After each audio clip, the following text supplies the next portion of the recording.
YTN 뉴스 FM 슬기로운 라디오 생활. 안녕하세요. 아나운서 최영진입니다. 자, 우리는 여전히 아직도 코로나19와 함께 살아가고 있습니다. 이런 가운데 야구장에 함성이 울려 퍼지기 시작했는데요. 약 석 달이 걸렸죠. 관중들도 그리고 치어리더 모두 마스크를 착용했고요. 구호 대신 몸 동작으로 응원에 나섰지만 그 열기만큼은 뜨거웠는데요. 허용된 인원은 전체 관람의 10%고요. 축구도 다음 달 1일 허용됩니다. 프로스포츠 관중 입장 허용을 두고 아직 시기상조다, 아니다, 이제는 허용해야 한다, 관중 입장을 더 확대해야 한다, 다양한 의견들 나오고 있는데요. 여러분의 생각은 어떠신지요? 오늘 2부 별별 상담에서 자세한 이야기 나눠보고요. 1부는 슬기로운 자치생활 코너입니다. 경기도 의회 정승현 의원과 함께하겠습니다. 자, 오늘 3분 요가 리 씨가 스튜디오에 출연해 생방송으로 진행되는데요. 보이는 라디오로 함께 해주시길 바랍니다. YTN 뉴스 FM 슬기로운 라디오 생활 지금 바로 출발합니다.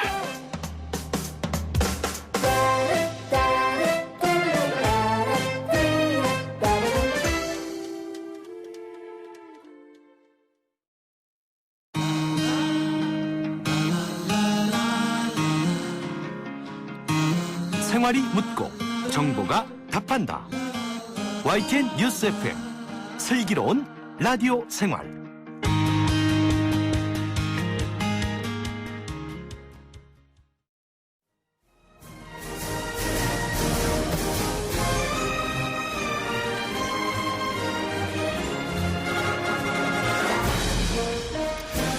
네, 지금 우리 동네에선 어떤 일이 일어나고 있을까요? 대한민국 구석구석 생활을 바꾸는 현장을 만나보는 슬기로운 자치생활. 지금부터 시작됩니다. 국가에 필요한 법률을 제정하고 정책을 결정하는 곳, 바로 국회죠. 그럼 우리 동네에 필요한 법률은 어떻게 만들어지고 또 어떻게 시행되고 있을까요? 매일 화요일 슬기로운 자치생활에서 함께 알아보고 있는데요. 오늘 함께 말씀 나눌 분 모셔보죠. 경기도 의회 정승현 의원과 함께합니다. 안녕하세요. 네, 안녕하세요. 예, 아침부터 라디오 방문 감사드리고요. 네. 예, 먼 길 오셨나요? 네, 차가 좀 막혔습니다. 어디서 네. 오셨습니까? 저 수원에서 왔습니다. 아이고, 네. 예. 차가 또 많이 막혀서 오시는데 힘드셨을 텐데 다시 한번 감사드립니다. 네, 고맙습니다. 예. 제10대 경기도 의회 후반기 활동이 이제 2주 정도가 네. 지났습니다. 네. 상임위원회 구성은 완료가 됐죠? 네네. 예. 지난 7월 13일 날 상임위원회 배정 그리고 위원장 선출 등 모두 마무리해서 17일까지 후반기 첫 임시회를 마쳤습니다. 예. 위원회 구성도 궁금한데 네. 소속 지원 현안에 따라서 이렇게 좀 나눠지는 겁니까?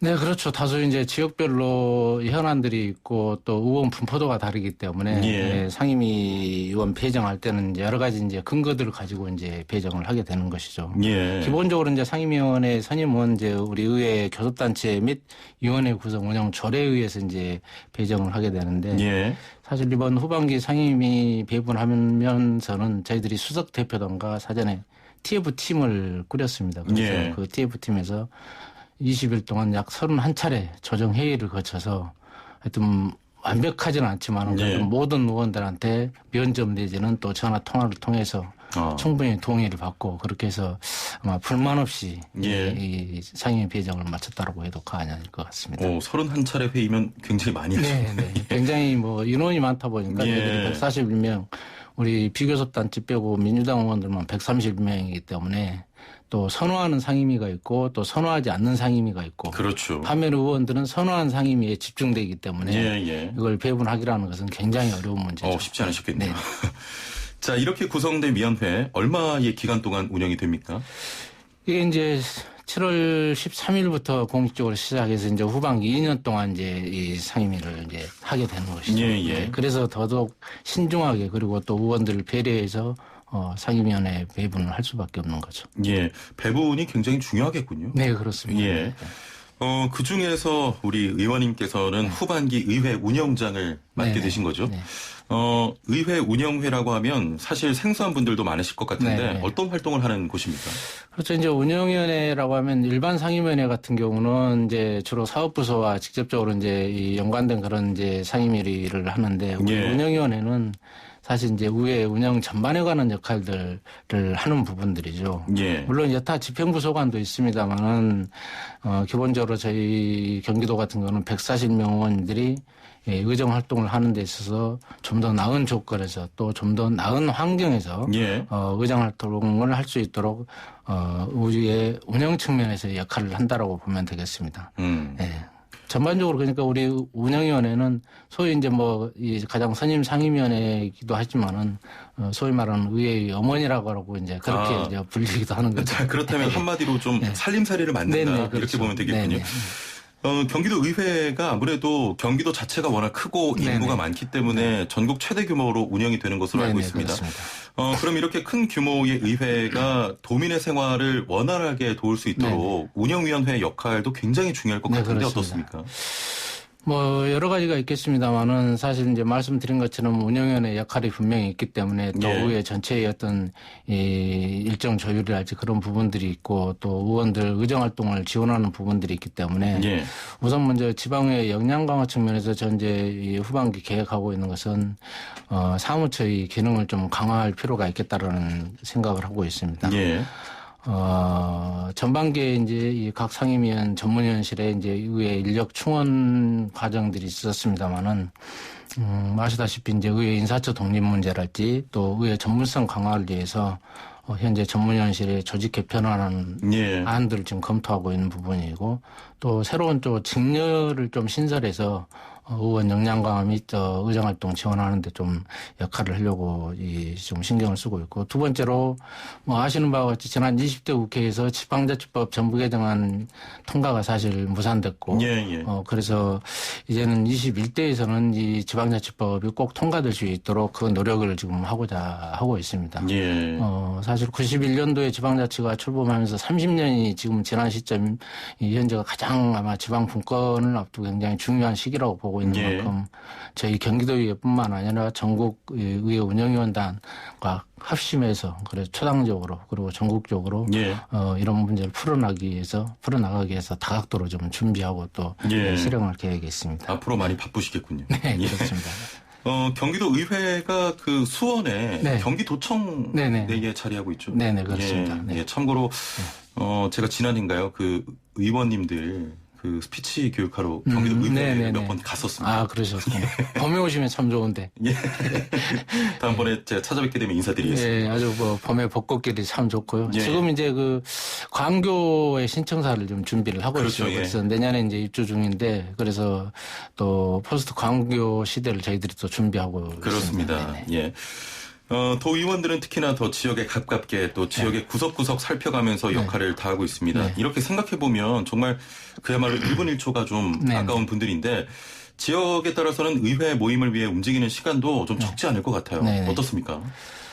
아마 우리 의원들 중에 가장 불편사항 중에 하나가 아닌가 싶습니다. 말씀하신 대로 뭐 일부 인근 뭐 의원님도 그렇지만은 특히 북권에 계신 의원님들은 정말 힘든 과정이죠. 하루에 예. 출퇴근하려면 2시간, 3시간씩 걸려서 왔다 가야 예. 되는 그런 이제 불편함을 좀 겪고 있는데 그래서 또 특히 경기도 의회는 지금 초선들이 약 한 77.8%에 달하기 때문에 예. 그만큼 열정과 또 의지가 있고 그렇기 때문에 또 의회 출근하는 이 비율도 굉장히 높습니다. 예. 그래서 집에 못 가고 생활관에서 며칠 동안 또 보내는 그런 뭐 이 의원들도 있고 그래서 예.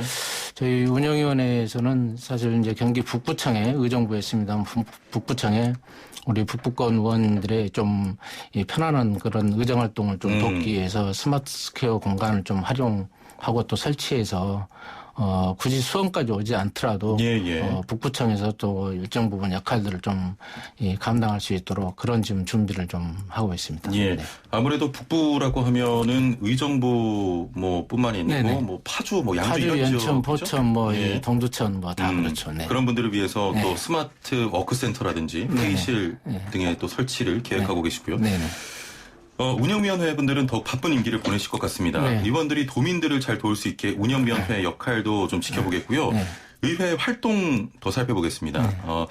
경기도는 위치를 살펴보면 일부는 또 북한과도 네, 가 그렇죠. 있지 않습니까? 네네. 또 최근에 또 대북전단 문제도 네네. 있었고요. 네네. 남북 문제도 빼놓을 수 없는 현안인데 전반기 기획재정위에서 활동하시면서 관련된 내용도 다루셨다고요? 네네. 예. 사실 이제 우리 기획재정위원회 부위원장으로 있으면서 기재위 이제 이 소관 부서는 이제 뭐 전체적인 예산을 통할하고 있고 남북 접경 지역에 대한 DMZ 관련 문제, 또 예. 남북 평화협력 문제, 또 균형 발전 문제 이런 이제 일들을 하고 있는데 사실은 이제 남북 교류협력 문제랄지 또 통일교육 문제랄지 이런 부분에 대해서는 사실 오래전부터 관심을 가져왔던 그런 이제 부분들이었기 때문에 예. 전반기 때 뭐 가장 좀 보람이 있었다고 한다면은 지난 4월에 이제 경기도 남북교류협력 증진에 관한 절에 전부 개정안을 발의해서 이 통과를 시켰던 것이죠. 예. 네. 이런 조례라는 게 네. 하루아침에 뚝딱 만들어지는 건 아니잖아요. 네. 어떤 네, 과정을 그렇죠. 거쳐서 좀 만들어집니까? 사실 이제 절의 사안에 따라서 뭐 여러 가지 뭐 좀 차이는 분명히 있겠습니다만은 예. 이런 전부 개정 조례 같은 경우 또 시대 흐름에 맞게끔 또 법의 흐름에 맞게끔 또 이 수정 개정해야 될 그런 부분들이 있는 경우에는 상당히 많은 시간들을 필요로 하고 또 요구하고 있습니다. 그래서 이 조례 개정을 하기 위해서는 전문가 집단이나 또 시민사회단 또 집행부 또 더 나아가서 이 상위법 또 여러 가지 정세 모니터 이런 것들을 두루 좀 살펴야 되는 그런 과정들이 있고 예. 이런 과정 속에서 토론회를 개최해서 거기에서 나온 의견들을 또 듣고 취합해서 이거를 상임위에 이제 발의를 하게 되는 것이죠. 예. 또 그 과정에서 이 조례로 인해서 파생된 또 과연 비용은 얼마나 되는 것인지 이런 또 비용 추계까지 이제 이 검토하는 그런 과정들이 거쳐서 상임위에서 1차 의결을 하고 예. 상임위에서 통과되면은 이제 본회의에서 최종 의결로 이제 정리가 되는 예. 것이죠. 조례 하나 만들어지는데 굉장히 많은 과정이 또 필요해 보입니다. 네네. 아까 전에 토론회라고 하셨는데 네네. 간담회나 토론회를 열어서 그 도민들의 목소리를 또 듣기도 하십니까? 네, 그렇죠. 당연히 예. 그렇게 해야죠. 예. 네. 자, 이렇게 마련된 조례안이 각 위원회, 상임위 등을 거쳐서 시행을 준비하게 됩니다. 네. 범위가 넓은 만큼 또 현안도 다양합니다. 의원님 이번 회기에 의회 운영장을 맡게 되셨지만 그동안 또 도시개발, 보육, 인구정책 등의 다양한 활동도 좀 함께 해 오셨습니다. 하시면서 좀 어려움도 있으십니까? 사실 이게 생각처럼 다 진행이 되고 또 이 현실화 되면은 좋죠. 그러나 분명히 중간에 또 사안에 따라서는 벽에 부딪히는 그런 한계가 있는 것이고. 그러나 그런 벽을 깨부수고 또 그 한계를 넘어서는 역할들을 또 저희 의원들이 감당하는 게 바로 주민들이 저희들한테 권한을 위임해 주시는 역할이 아닌가 싶습니다. 그래서 그런 뭐 과정들 뭐 저희들이 충분히 감수하고 또 이겨내야죠. 예. 많은 분들께서 좀 궁금해 하시는 게 혹시 뭐 의원님 같은 경우는 도민분들과 어떻게 또 자리를 마련하시고 어떻게 좀 이렇게 친밀감을 유지하십니까? 뭐 여러 가지 방법들이 있겠습니다만은 저는 개인적으로 이제 어쨌든 이제 중요한 사안이 있을 때 또 현안이 있을 때 어떤 관련 이제 이 시민사회단체나 또 지역 주민들 또 특히 사실 이 모든 답은 저는 현장에 있다라고 보고 있기 때문에 현장을 자주 가는 편이죠. 그렇게 해서 현장을 가서 주민들 목소리를 듣고 만나고 그래서 그 목소리를 또 의회에서 대변하고 또 결과를 또 주민들께 또 말씀드리고 그렇게 하고 있습니다. 알겠습니다. 6130번님께서는 경기도 주민이라고 하시면서 조금 전에 그 경기도 남북교류협력의 증진에 관한 조례 전북 개정 조례안인가요? 네네. 예, 명칭이 좀 긴데 이게 어떤 내용인지 궁금해요라고 하셨거든요. 이제 지금 물론 이제 한반도 상황이 여러 가지로 좀 경색 국면이기는 합니다만은 사실 여러 가지로 시대의 흐름 또 시대의 변경 또 남북 관계 변화들이 많이 있었지 않습니까? 그래서 이제는 또 특히 통일부에서 남북교류협력법이 개정이 되면서 사실 남북교류협력 사업에 대해서 그동안 이 지자체는 참여할 수가 없는 거죠. 각 단체나 법인을 통해서만이 교류협력 사업을 할 수 있었던 거죠. 그런데 지난번에 남북교류협력법이 개정이 되면서 이제는 지방자치단체도 이 사업 주체자로 참여할 수 있게끔 개정이 되었습니다. 그래서 이런 부분들에 대해서 이제는 특히 접경 지역을 두고 있는 우리 경기도가 선도적으로 남북교류협력 사업들을 좀 진행해야 되겠다라는 측면에서 내용이 있고 또 하나는 통일교육 문제입니다. 사실 아시다시피 우리가 통일교육 하면은 지난 과거에 아직도 탈피하지 못하고 이념 위주의 그런 교육들이 쭉 진행되고 있는데 이제는 말씀드린 것처럼 좀 달라져야겠다.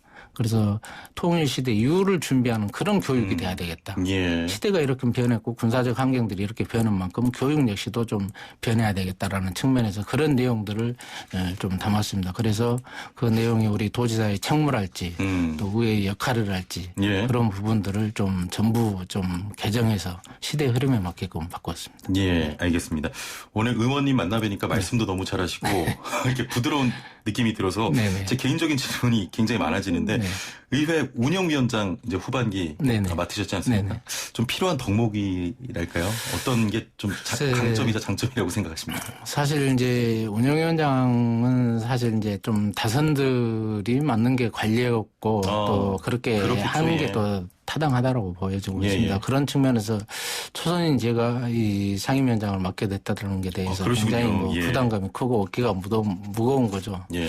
그러나 어쨌든 또 그런 부담감보다는 어쨌든 지방의회에서 또 삼선 경험을 했기 때문에 예. 그런 경험들을 충분히 살려서 앞서 말씀드렸던 것처럼 정말로 우리 의원들이 141명 의원들이 조금은 그래도 편안한 조건에서 또 나은 조건에서 또 달라진 조건에서 의정 활동을 할 수 있도록 예. 그래서 늘 겸손하면서도 또 책임감 있게 또 때로는 강하게 또 때로는 부드럽게 그런 면들을 취합해가고 또 의견 청취해가면서 예.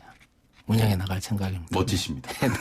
고맙습니다. 자, 이번에는 또 네. 어떤 활동을 이어나가실지 또 기대가 되고 궁금한데 네. 마지막으로 네. 의원님이 생각하시는 도의회의 역할과 임무는 또 무엇인지 어떤 마음으로 활동을 이어나갈 계획이신지 마지막으로 한 말씀 부탁드립니다. 네, 기본적으로 의회의 역할이라는 것은 이제 절의 재개정 등을 통한 입법 기능, 그리고 두 번째로 예산 결산에 대한 심의 의결 기능, 예. 그리고 세 번째로 이제 행정 사무감사 및 조사권, 이게 이제 기본적으로 저희들한테 주어진 순기능적 측면에서의 역할이 아닌가 싶은 생각을 해보게 됩니다. 예. 그러나 어쨌든 분명한 것은 저희들이 막대한 권력을 갖고 있는 게 아니라 임기 동안 주민들이 저희들한테 잠시 주민들이 갖고 있는 권한을 저희들한테 위임해 줬다라고 생각을 하는 예, 것이죠. 예. 그래서 그 임기 동안 주민들께서 위임해 준 권한들을 잘 활용해서 주민들이 심부름 역할을 해야 된다고 보는 것이고, 두 번째로 지금 사실 코로나19로 인해서 여러 가지 지금 또 이 어려운 상황이고 또 그만큼 복지 수요가 굉장히 확대되고 있는 예, 것이 그렇습니다. 지금 사실입니다. 그래서 정말 우리 1370만 도민이 이런 어려운 와중에서도 그러나 경기도의 역할 또 경기도의 역할로 인해서 어렵지 않게 지날 수 있도록 만전을 좀 기할 생각이고 또 그런 역할들을 다 할 생각입니다. 예. 자, 말씀하신 것처럼 도민들을 위해서 열심히 뛰어주시길 바랍니다. 오늘 말씀 감사합니다. 네, 고맙습니다. 네, 지금까지 경기도 의회 정승현 의원과 함께했습니다. 생활의 달인이 되는 법이요? 하하! YTN 뉴스 FM 슬기로운 라디오 생활을 들으셔야죠.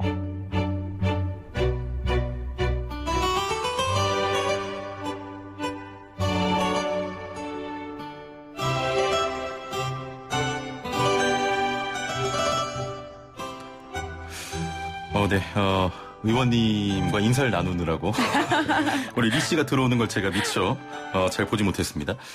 자, 매일 3분씩 건강한 자세의 달인이 되는 시간이죠. 리 씨와 함께합니다. 안녕하세요. 나마스테. 네, 나마스테. 자, 오늘 리 씨와 함께하는 3분여가 생방송으로 스튜디오에서 진행됩니다. 보이는 라디오 통해서 함께 하실 수 있습니다.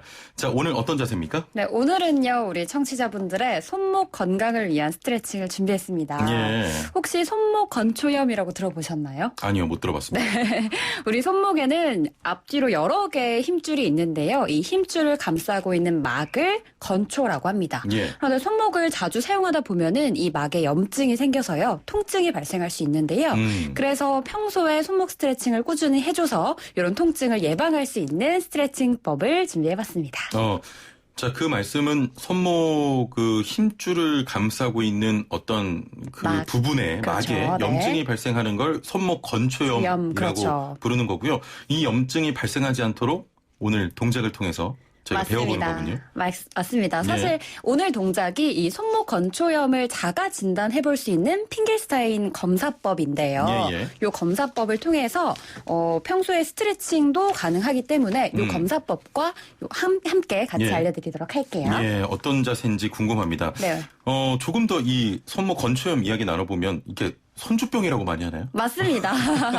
요즘 이제 맞벌이 가정 많으시잖아요. 예, 예. 그래서 우리 할머니, 할아버지가 우리 손자, 손녀들을 돌봐주시는 가정이 많을 텐데요. 예. 그렇다 보니까 어르신들이 손주들을 돌보면서 손목을 많이 쓰는 거죠. 그렇습니다. 그래서 손목이 아파서 손주병이라고도 불리기도 하는데요. 예, 예. 아마 이렇게 손주병으로 이제 손목이 아프시는 분들 이외에도 평소에 뭐 컴퓨터를 많이 하신다든지 스마트폰을 많이 하신다든지 예. 이런 경우에도 손목을 많이 쓰기 때문에 통증이 충분히 발생할 수 있습니다. 좋습니다. 자, 오늘 손목 많이 쓰시는 분들에게 굉장히 유용한 동작이 될 것 같은데요. 네. 자, 지금 보이는 라디오 함께하고 있습니다. 지금 바로 동작을 배워볼 테니까요. 네. 보이는 라디오 함께 해주시길 오늘 왜 이렇게 바랍니다. 어색하죠? 왜요? 바로 배워보도록 하죠. 로봇 같나요? 네. 이게 일부 의회 의원들 만나면 이렇게 돼요. 그런가요?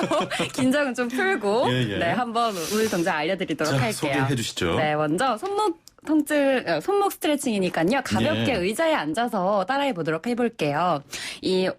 왼손을 쭉 뻗어서요. 예. 주먹을 쥐는데요. 주먹을 쥘 때 엄지손가락이 손가락 안쪽으로 들어가게끔 넣은 상태에서 주먹을 꽉 쥐진 마시고요. 가볍게. 네, 가볍게 살짝 접을게요. 네네. 이 상태에서 우리 손가락 마디가 바닥을 향할 수 있도록 손목의 위쪽을 늘린다는 느낌으로 아래를 향해서 늘려볼게요. 그렇죠. 예. 요게 바로 핑겔스타인 검사법이에요. 요 동작을 하실 때 예. 손목을 움직이시면 안 돼요. 손목은 가만히 두시고요. 예. 나의 손목 위쪽을 늘려낸다는 느낌으로 손가락 마디가 바닥을 향할 수 있도록 최대한 내립니다.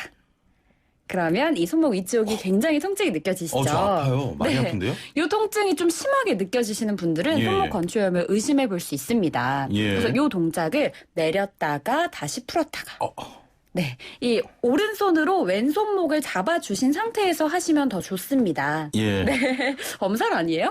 아니요. 근데 많이 아픕니까? 예. 많이 아픈 그러면 문제가 있는 겁니까?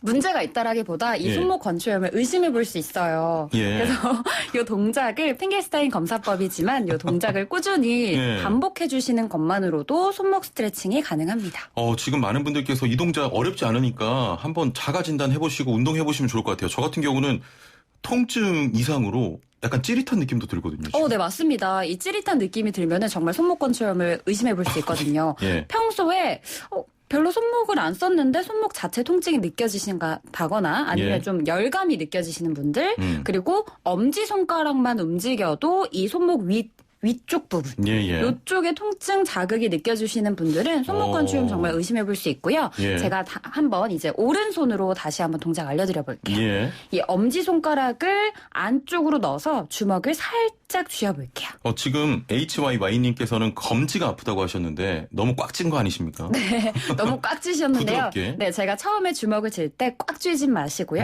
살짝 가볍게 살짝. 네, 쥐라고 말씀드렸죠. 예. 이렇게 엄지손가락을 안쪽에 넣고 주먹을 가볍게 쥔 상태에서 손을 앞쪽으로 쭉 뻗어볼게요. 예.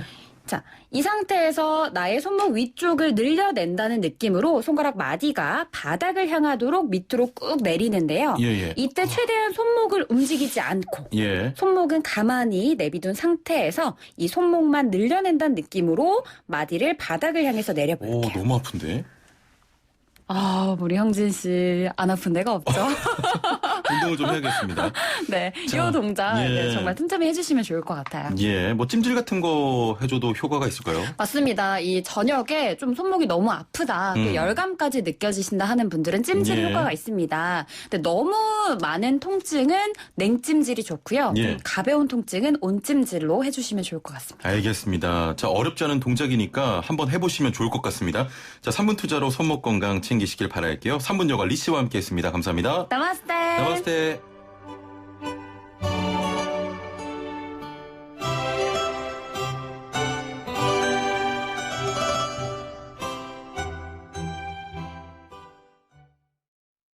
네, 2부는 별별 상담 준비되어 있습니다.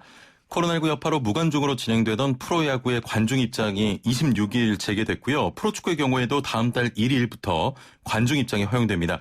서민 교수 박문성 위원과 관련 이야기 나눠보려고 하는데요. 여러분의 생각이 궁금합니다. 관중 입장 아직 시기상조다 이런 의견도 좋고요. 이제 정상으로 돌아가는 과정이다. 관중 확대 더 늘려야 한다. 이런 의견도 좋습니다. 여러분의 의견으로 만들어가는 별별 상담, 단문 50원, 장문 100원의 유료 문자 샵 0945, 우물정 0945번이라 애플리케이션 채팅창도 열려 있습니다. 2부에서 뵙죠.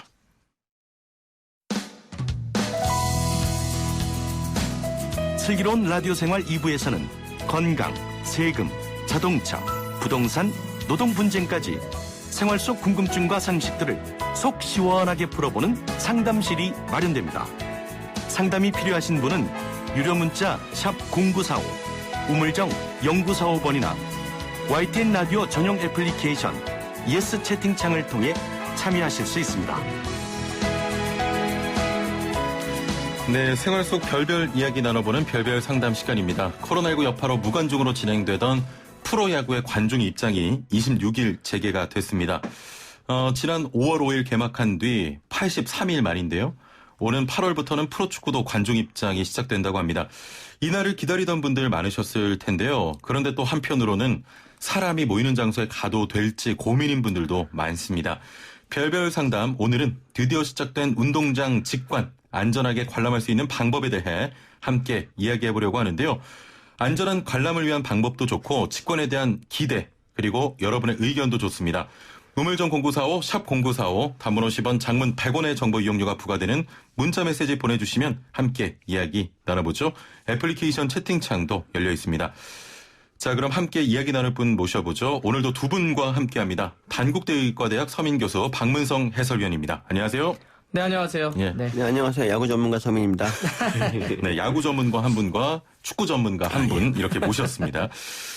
서민 교수님 오랜만에 뵙네요. 예, 저 죄송합니다. 저 열심히 하고 있습니다. 네. 아, 예, 갑자기 안 잘라요? 예. 혹시 뭐 많이 피곤해 보이시는데? 아닙니다. 피곤하지 어디서 않습니다. 좀 주무시고 오셨나요? 머리가 좀 예. 인간은 누구나 밤에 잠을 자죠. 저도 자고 왔습니다. 집에서. 근데 아침에 감지 않나요, 인간은 다? 아니, 어제 밤에 아니요. 안 11시 감는 분들도 많죠. 왜 그러세요? 11시에 감았어요. 11시. 아, 11시. 밤 11시에. 아, 예. 까칠하게 밤에 있겠네. 감는 분도 계십니다. 박문성 위원님께서는 이제 유럽 축구가 다 종료가 됐나요? 프리미어리그가 종료가 됐죠? 프리미어리그나 뭐 이렇게 일부가 이제 일부가. 중단된 거, 이제 끝난 거고요. 예. K리그는 계속 하고 있고 그렇죠. 또 8월부터는 유로파리그와 챔피언스리그 못 치렀던 게 다 몰려 그렇습니다. 치러지기 때문에 예. 뭐 계속 이어집니다. 챔피언스 리그 올해 하나요? 네, 합니다. 유럽 오, 챔피언스리그를 중단했던 걸 8월에 한 지역에 모아서 그냥 토너먼트식으로 다 끝내버리겠다는 거죠. 토너먼트식으로. 네, 어차피 아. 토너먼트 들어갔으니까 짧게 끝나겠다는 거죠. 아니, 저번에 서민 교수님께서는 뭐 축구 이야기하다가 네. 뭐 토트넘의 진출 가능성을 17%로 본다 이런 전문가적인 말씀도 하셨는데 챔피언스 리그가 열리는 것도 아니, 제가. 야구 전문가죠. 야구 전문가로 만능이 아닙니다. 만능이. 야구 전문가로 나오셨군요. 네. 맞습니다. 자, 말씀드렸던 것처럼 야구 축구 팬들에게는 굉장히 반가운 소식입니다. 드디어 무관중 시대를 벗어나서 직관의 그날이 왔는데요. 야구는 지난 주말부터 직관이 가능해졌고요. 축구는 곧 티켓 예매가 시작이 되는 겁니까? 네, 제가 이번 주말에 이제 전주에 내려갑니다. 토요일에. 그래서 예. 전북현대와 포항의 경기를 중계하러 가는데 그 경기부터 시작됩니다. 그래서 예. 8월 1일부터 해서 K리그는 이제 부분 유관중이라고 그래서요. 전체적으로 모든 관중분들이 다 들어올 수 있는 건 아니고요. 만약에 이제 10%라고 해서 경기장이 전체적으로 6만 명이 들어오는 규모라고 한다면 예. 10%니까 6천 명.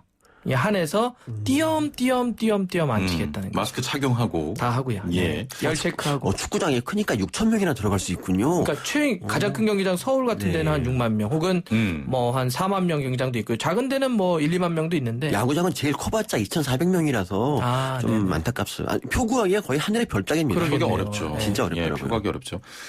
서민 교수님께서는 평소에 직관보다는 집에서 보는 집관 즐긴다고 하셨는데 제가 서울에 살 때는 직관을 즐겼는데 그 아무래도 천안으로 이사 오니까 직관을 해야죠. 예. 차 끊기면 못 가지 않습니까? LG 트윈스. 아니 저 두산 배였어요. 아, 두산. 아, 죄송합니다. 아, 죄송합니다. 팬 말씀하시는 아, 죄송합니다. 예. 자, 다시 현장에서 경기 이제 볼 수 있게 됐잖아요. 네. 어떠십니까? 야구 팬의 한 분으로서. 이게 TV로 보는 거랑 현장에서 보는 거랑 너무 다릅니다. 이게 그러니까 예. 현장에서 보면은요, 그냥 평범한 땅볼 같은 그런 것도 막 안타라고 해서 열광하게 되고 플라이만 뜨면 다 홈런 같아요. 예. 그리고 야간 경기가 또 굉장히 아름다운 게 그 날파리들이 막 날아다니는데 그 파울볼이 나잖아요. 파울볼. 그 파울볼에 날파리가 맞아가지고 막 떨어지는 거 이런 것도 막 보이고 장관입니다. 그게 보이신다고요? 그건 한 번도 안 날파리가 야구공에 맞아서 떨어지는 것도 보십니까? 한 번도 안 보셨나 보죠, 다들? 그래서 어벤져스 네, 저도 개인적으로 야구 가서 보는 거 굉장히 좋아해서. 네. 예. 그러니까 지난주 같은 경우 이제 그 3개 구장에서 5개 구장이지 않습니까? 예, 우리나라가. 근데 3개 구장에서 끝내기 홈런이 나온 적이 있어요. 근데 저는 그걸 전부 이제 TV로 보면서 야, 저기 가 있던 직관이 있었으면 정말 그 사람들 죽었겠구나. 아, 정말 행복하죠. 정말 예. 저 끝내기 홈런 저도 몇 번 본 적이 있는데 예. 그 기분은 정말 상상을 초월합니다. 그렇습니다. 결혼할 때보다 훨씬 좋아. 아, 무슨 그런 말씀까지 하세요. 죄송합니다. 그건 동의하기 어렵겠네요. 여보 사랑해. 예. 그러니까 이게 팬분들 입장에서도 경기장에 직관을 가면 예. 직관의 어떤 묘미들이 있죠. 생생함들. 그렇습니다. 근데 이게 선수들 입장에서도 굉장히 큰 도움이 됩니다. 우리가 이제 유럽이나 이런 데서 보면 홈팀이 뭔가를 잘못하면 유럽축구연맹이나 기관에서 무관중 경기 징계를 내리잖아요. 예, 징계죠. 그런데 두 가지 의미가 있습니다. 하나는 경제적인 손실을 입히겠다는 거고요. 무관중을 해서. 두 번째는 예. 경기력을 떨어뜨리겠다는 겁니다. 그러니까 만약에 홈팬들에게 경기력, 이제 홈 경기장인데 홈팬들이 오지 않으면 이게 실제로 어떤 보고서에 따르면 경기력의 최대 30%까지 영향을 미친다고 그래요. 아, 관중 없는 게. 네, 그러니까 막 예. 만약에 홈팬들이 막 와 해주고 이러면 흥이 나잖아요. 예. 뭔가 더 잘 보이고 싶고. 그러면 30%까지 올라갈 수 있는 거고 반대로 없으면 떨어질 수 있다는 거니까 예. 실제 이것은 경기력에도 큰 도움이 됩니다. 그렇습니다. 이제 축구는 원래 좀 약간 거친 스포츠이긴 한데 야구는 좀 예민한 스포츠이지 않습니까? 그래서 예. 야구는 관중이 있으면 오히려 못하는 선수들이 있어요. 아, 그런 경우가 있어요. 그렇잖아요. 예, 그러니까 욕하고 뭐 그런 경우가 있죠. 멘탈이 약한 선수는 예, 예. 정말 관중 앞에서 떨어가지고 못하는 경우가 있는데 최근 들어 갑자기 잘하는 선수를 보면은 이제 이 선수는 어떻게 잘 될까 이런 걱정을 하기도 합니다. 관중이 없을 때 더 잘하는 네, 그렇죠. 선수들. 네. 저도 약간 그런 편인데 저도 누가 보는 사람 있으면 예. 말도 잘 못해요. 예. 제가 이제 방송을 하시잖아요. 그러니까 TV에 나가면 제가 왜 말을 못하냐. 방청객이 있으면 말을 못해요. 저는 의식이 안 되시나 보죠. 저희는 의식을 전혀 안 하시는 겁니다. 열심히 하겠습니다. 알겠습니다. 일단은 두 분께 좀 한번 여쭤볼게요. 뭐 스포츠 전문가로 오늘 모셨지만 관중 입장 허용에 대해서 박문성 의원님 어떻게 좀 생각하십니까? 일단 뭐 지금 부분 유관중이긴 한데 일단 예. 조심하고 또 조심해야 되고 뭐 팀이나 연맹 차원에서도 더 조심해야 되고 그렇습니다. 들어오시는 분들 조심해야 된다는 얘기는 분명히 드리고 싶은데 예. 근데 제가 이제 이 얘기는 하나 드리고 싶은 게 뭐냐면 저는 이미 계속 경기장에 들어가고 있었습니다. K리그 중계팀이기 때문에 예. 개막과 동시에 지금까지 몇 달 동안 경기장 출입을 했죠. 그래서 모든 경기장을 주말마다 가서 했습니다. 어떤 얘기를 드리고 싶냐면 이제 만약에 밀폐된 공간에서 많은 인원이 들어가 있다고 한다면 여전히 위험하죠. 예. 근데 축구장이나 야구장은 굉장히 열려 있는 곳이에요. 아주 탁 트인 공간이고 굉장히 많습니다. 그리고 제가 이제 몇 달 동안 들어가면서도 매우 철저합니다. 예. 오히려 저희가 사실 일반적으로 코로나에 대한 검사나 혹은 이거에 대한 걸 거의 일반적으로는 안 하잖아요. 그러니까 의심 증상이 있어야 절차를 밟아서 하게 되는데 예. 경기장에 들어갈 때는 항상 검사를 해요. 저희가. 발열부터 시작해서 모든 체크를 합니다. 그러니까 이 공간이 물론 염려하는 지점은 알겠지만 저희끼리 가끔씩 그런 얘기를 해요. 와, 이 정도로 정말 준비하고 이 정도로 방역하면 오히려 경기장이 더 안전하겠다. 예. 할 정도로 굉장히 철저하게 합니다. 실제로 그런 얘기들 하세요. 경기장이 더 안전하다. 그러니까 그런 얘기를 할 정도로 예, 왜냐하면 예. 선수들 같은 경우는 계속 검사를 하고요. 그렇습니다. 저희들도 들어갈 때마다 미리 보고하지 않으면 들어갈 수가 없습니다. 예. 그리고 들어갈 때도 또 검사하고요. 그렇습니다. 예. 그러니까 바이러스가 야외에서는 정확하게 한 사람을 향해서 공격하고 이러는 경우가 별로 되게 예. 어렵습니다. 그래서 저도 정말 저도 관중이 이 정도는 괜찮은 것 같은데, 그러니까 원래 경기장에는 기본적으로 함성과 응원이 있어야 됩니다. 그래서 예. 그게 없으니까 너무 쓸쓸했는데 얼마 전에 미국 프로야구 개막했거든요. 근데 거기는 아직도 무관중 경기를 하지만 안타가 나올 때마다 관중 함성을 집어넣어서 예. 그래도 뭔가 좀 약간 생생함을 유도하더라고요. 예. 근데 그거는 뭐 예. 우리 우리는 이제 그럴 국내도 필요는 하고 없죠. 있습니다. 우리나라도 하고 있어요? 예. 그거는 우리가 더 디테일하게 먼저 했어요. 언제부터 했지? 왜 난 모르겠지? 그러니까 우리는 어느 정도로 하고 있냐면 K리그 저는 뭐 야구는 제가 K리그. 안 가봐서 K리그는 어떻게 하냐면 그러니까 만약 홈팀이 공격을 하면 네. 그 서포터들이 공격할 때 와 하는 걸 넣고요. 수비할 때는 야유를 넣고요. 상대가 코너킥이냐 홈팀이 코너킥이냐에 따라 디테일하게 또 넣습니다. 예. 골을 들어가거나 실점을 하고 그것도 그렇습니다. 넣어서 저희가 굉장히 디테일해요. 예. 야유는 좀 안 좋은 거 아닌가요? 야유. 아니죠. 홈팀 뭐 경기 입장에서는 일부니까요. 예. 예. 야구에서는 야유가 없습니다. 거의 뭐 이렇게 상대방, 그러니까 욕이죠, 야유가. 욕을 하죠. 야구는. 야구 폄하 발언 같은데. 아닙니다.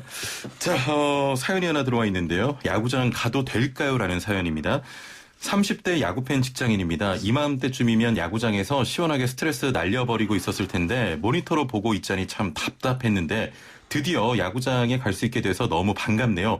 자, 그런데 조금 걱정도 됩니다. 많은 사람들을 만나는 일을 하고 있어서 코로나 확산 이후로 활동을 무척 조심하는 중입니다. 최대한 집 회사만 하고 있는데요. 그래서 더더욱 야구장에 정말 가고 싶은데 괜히 갔다가 감염되는 거 아닌가 하는 걱정도 됩니다. 방호복을 입고 갈 수도 없고 좌석 간격도 띄우고 안전하게 준비는 돼 있다니까 가도 될까 하는 마음 반. 그래도 혹시나 하는 마음 반입니다. 올해는 포기해야 할까요? 안전하게 다녀올 수 있는 방법 없을까요? 하셨는데 중계 보니까요. 네. 마스크는 물론 그 수영 안경 있잖아요. 수경까지 착용하고 야구장 차는 팬들도 화면에 나오더라고요. 안전한 관람을 위한 수칙들이 일단 마련돼 있잖아요. 네, 그렇습니다. 제가 이제 그 말씀을 좀 하기 전에 이 말씀 먼저 드려야겠습니다. 그러니까 사실 야구장에서 감염되는 경우는 정말 아까 말씀드린 대로 굉장히 드물고요. 그러니까 야구장에 가기 위해서 그러니까 대중교통을 타고 간다든가 이럴 때 이제 감염될 확률이 오히려 많습니다. 그래서 차라리 그러니까 요새 같은 경우 야구장에 주차장이 아주 많기 넓기 때문에 그렇습니다. 차라리 이제 혹시 차가 있으면 차를 좀 타고 가는 게 훨씬 더 안전한 것 같고요. 그리고 지금 이제 야구장에서 입장할 때 보니까 그 입장할 때 그 휴대폰에 그 QR 코드를 이제 인증을 받고 발열 체크를 하고요. 그리고 경기장에서 이제 마스크를 쓴 채 그냥 3시간 넘게 버텨야 됩니다. 사실 이게 좀 힘들 수가 있죠. 그리고 원래 그 야구장에서 그 치맥 먹고 막 이러는 게 또 그 아직도 야구장 매력인데 근데 그 치맥이 금지됩니다. 지정된 장소 이외에. 못 먹는군요. 이게 제일 어렵고 그리고 또 야구장 가면은 이게 원래 같이 간 사람끼리 그렇게 약간 스킨십도 좀 하고 뭐 그런 게 필요하죠. 저 야구장에 제일 좋았던 게 이 모르는 여자분과 하이파이브 할 때 이런 게 정말 좋을 수가 있잖아요. 아까 사랑하신다고. 그러니까 안 했잖아요. 근데 그거를 같이 이렇게 또 본인이 응원하는 팀을 같이 또 함성을 외치면서 이렇게 하이파이브하고 그런 문화가 있죠. 네, 근데 지금은 이제 다 떨어져 앉아가지고 같이 간 일행끼리도 하이파이브를 못하는 이런 상황이 됐고요. 그러니까 특히 그래서 이제 저는 아이가 있는 경우, 그러니까 아이 뭐 10살짜리 아이를 같이 있는 경우에는 좀 직관이 좀 어려울 것 같아요. 그러니까 아이 혼자 그냥 그 3시간을 버티기 힘들잖아요. 그렇죠. 뭐 이런 것들, 뭐 그리고 구호 응원가 뭐 이런 거 이제 침튄다고 하지 말라고 하고 뭐 이런 여러 가지 제약들이 있지만 그렇다고 하더라도 이 직관의 매력은 이 모든 단점들을 뛰어넘는다라고 주장합니다. 알겠습니다. 일단 방역이나 이런 관리들이 잘 지침이 마련돼 있는 상황이고요. 자, 그러면 두 분께 여쭤볼게요. 지금 10% 허용입니다. 30% 입장은 어떻게 좀 생각하세요? 아니, 그거는 저희가 생각이 문제가 아니라 그거는 이제 질병관리본부 차원에서 결정을 해줘야 되는 문제니까 저희 좀 더 그쪽이 전문가들이 판단하면 될 것 같고요. 제가 드리고 싶은 얘기는 뭐가 있냐면 이제 우리가 코로나 이 문제를 종식되기 전까지는 어떻게 살아야 될 것인가를 고민해야 될 단계에 온 거잖아요. 뭐 가장 좋은 거야 당연히 종식시키면 좋은데 지금 이제 뭐 백신도 지금 개발 단계에 있고 한동안은 우리가 이 코로나와 애석하게도 함께 살아가야 됩니다. 그럼 어떻게 살아갈 것인가를 지금 궁리하고 고민하는 단계니까 저는 예를 들면 스포츠도 마찬가지고 수많은 것들이 우리 일상에서 그러면 어떻게 이 문제와 같이 공존할 것인가. 이렇게 봤을 때 지금 뭐 그렇게 부분적으로 유관중하는 것도 저는 그런 거라고 봐요. 우리가 아예 모든 걸 다 안 하고 살 수는 없잖아요. 그러면 하긴 해야 되는데 어떻게 제한적으로 할 것이냐, 조심할 것이냐 하니까 저는 너무 염려 안 하셔도 될 것 같아요. 그렇게까지 하시면 정말 우리가 일상을 세워야 됩니다. 지금. 그러니까 그 안에서 아마 지금 이것도 야구도 그렇고 축구도 그렇고 그냥 이 독단적인 결정이 아닙니다. 다 정부나 이쪽하고 질병관리본부의 전문가들과 논의해서 이 정도는 안전합니다라고 판단했기 때문에 저는 너무 걱정하지 않으셔도 될 것 같습니다. 그렇습니다. 아니 준비 안 하셨더니 말씀을 너무 잘하시네요. 이거 정말 저는 그냥 뭐 30% 괜찮습니다 뭐 이렇게 말하려고 했는데 그래서 큰일 날 뻔했네.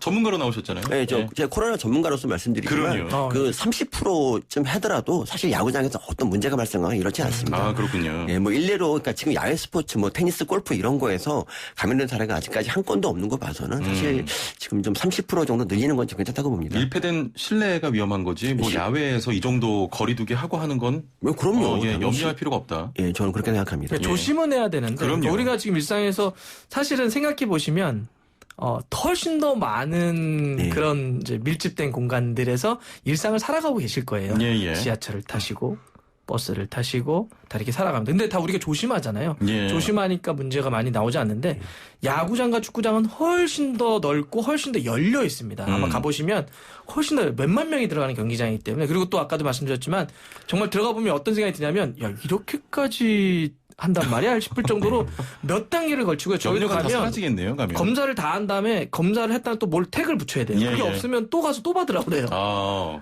그러니까 뭐 그렇게 제가 봐서는 조심은 해야 되겠지만 예, 너무 예. 걱정 안 하셔도 될 것 그러니까 같습니다. 뭐 딴 얘기인데 뷰티풀 마인드라는 영화가 있습니다. 이제 예. 이게 뭐 노벨상 받은 내시라는 사람의 얘기인데 예. 내시가 그 약간 정신병에 걸려가지고 그러니까 환영이 보여요. 환영. 그러니까 자기 뭐 어떤 사람이 그러니까 잘못된 그런 보이는데 예. 나중에 그 사람이 어떻게 그걸 극복하냐면 아 그냥 너는 원래 있는 애니까 그냥 너랑 더불어 살자. 그거 없앨라 그러지 말고 너 저리가 이러지 않고 더불어 산다. 예. 근데 지금 우리가 애석하게도 코로나와는 당분간 그냥 더불어 살아야 됩니다. 눈이 있는 예. 거니까 그런 마음을 가지면 예. 조금 마음이 편해질 것 같습니다. 일단 두 분 의견 공통으로 하면 뭐 조심은 해야 돼. 그렇게 우려할 필요 없다. 어차피 정부에서 다 협의하고 내려진 지침이기 때문에 그렇게까지 걱정하지 않아도 된다. 이게 두 분의 좀 공통된 의견 같습니다. 또 하나 이제 교수님도 그 얘기 하셨지만 우리가 지금 이거를 완전하게 종식시키거나 피할 수 없다면 어느 정도는 좀 함께 가야 된다라고 하는 생각으로 해서 예. 가자.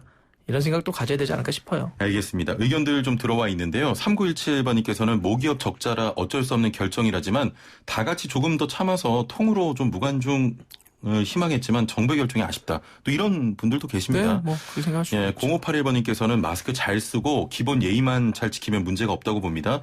이제는 경제도 좀 신경 써야죠. 라고 또 하셨고요. 경제 사실 좀 많이 힘들잖아요. 예, 그러니까 사실 저도 그게 좀 그 의견에 조금 반대 말씀드리면 예. 지금 이제 회사 같은 거는 다 운영을 하잖아요. 예. 그러니까 그것들이 다 돈을 이제 벌어다 주는 거라는 그런 인식이 있어서 경제를 위해서 이제 허락을 한 건데 사실 스포츠에 대해서는 좀 약간 너무 냉정한 잣대를 좀 지금 제시하는 게 예, 아닌가 예. 싶어요. 그러니까 사실 스포츠도 어떻게 보면 굉장히 부가 창출되는 그런 산업이고 우리 정신 건강 같은 거에 큰 도움이 되거든요. 그래서 예. 스포츠에 대해서 너무 스포츠 홀대론 이런 거 좀 배격해야 된다. 그렇죠. 생각합니다. 뭐 저는 이제 뭐 홀대론까지는 모르겠지만 이런 겁니다. 예를 들어서 오늘 제가 알기로는 공공도서관이나 이런 데도 다 이제 오픈한 걸로 알고 있습니다. 예. 우리가 이제 그렇게 아까 했던 큰 틀에서 우리가 조심을 해야 되겠지만 일상에서 벗어날 수 없기 때문에 이제는 함께 살아갈 고민을 하자라고 해서 다 열고 있잖아요.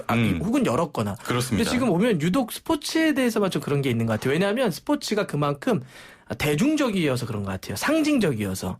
야구나 축구가. 그러니까 사실 다른 건 이미 다 열었는데 이거는 왜 안 될까? 싶은 제가 말한 홀대론이지 않습니까? 네, 그러니까 이제 그건 이제 뭐 우리가 먹을 때까지는 그런 이제 어떤 그 의식이 있는 것 같아요. 네. 그러니까 저희 같은 저 동의합니다. 스포츠인들끼리는 좀 약간 아쉬운 점이 있죠. 그러니까 사실 교회나 뭐 이런 다른 진짜 뭐 마트 이런 거 다 되는데 예. 야구 축구만 안 된다. 이거는 좀 약간 아쉽습니다.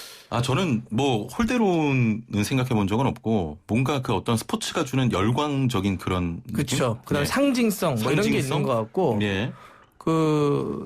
제가 이제 좀 뭐라고 할까 이게 좀 생각나면 다시 한번 얘기해서 까먹었네. 갑자기 멘트를 까먹으시면 어떻게 끝날 시간 다 됐는데. 그러니까 예전에 제가 이제 끝내기 홈런을 보고 나서 예, 예. 그때부터 한 보름 동안 힘들 때마다 그 홈런을 생각하면서 그 시련을 이겨냈거든요. 그러니까 스포츠란 그런 겁니다. 예. 제가 이제 그 얘기를 드려봤는데 제가 이번에 그 무관중이 되고 혹은 한동안 야구나 모든 스포츠가 중단됐었잖아요. 실례지만 시간이 얼마 없습니다. 그러니까 예. 짧게 얘기하시면. 예. 그래서 이게 확실히 이게 아까 경제적인 관점에서 열었다기보다는 사람이 밥만 먹고 살기가 이게 아니더라고요. 그래서 다시 한번 호모 로덴스구나. 사람은 유유의 인간이구나. 예, 즐겨야 되는구나. 즐기지 않으니까 삶이 너무나 처지더라고요. 예. 좀 그런 관점에서도 우리가 한번 좀 생각해볼 스포츠를 예. 좋겠습니다. 너무 경제적 관점으로 여는 건 아니다. 알겠습니다. 여기서 맺도록 하겠습니다. 두 분 감사합니다. 감사합니다. 예. 고맙습니다. 지금까지 단국대의과대학 서민교수 박문성 위원과 함께했습니다. 네, 오늘도 전국이 흐리고 곳곳에 장맛비가 내리겠습니다. 서울도 약한 빗방울이 내렸는데 지금은 그친 것 같고요. 충청과 전북 경북에는 천둥 번개를 동반해 폭우가 내리는 곳이 많겠습니다. YTN 라디오 날씨와 교통정보 들으시면서 실시간 상황 확인하시길 바랍니다. 내일 뵙죠. 최영진이었습니다. 고맙습니다.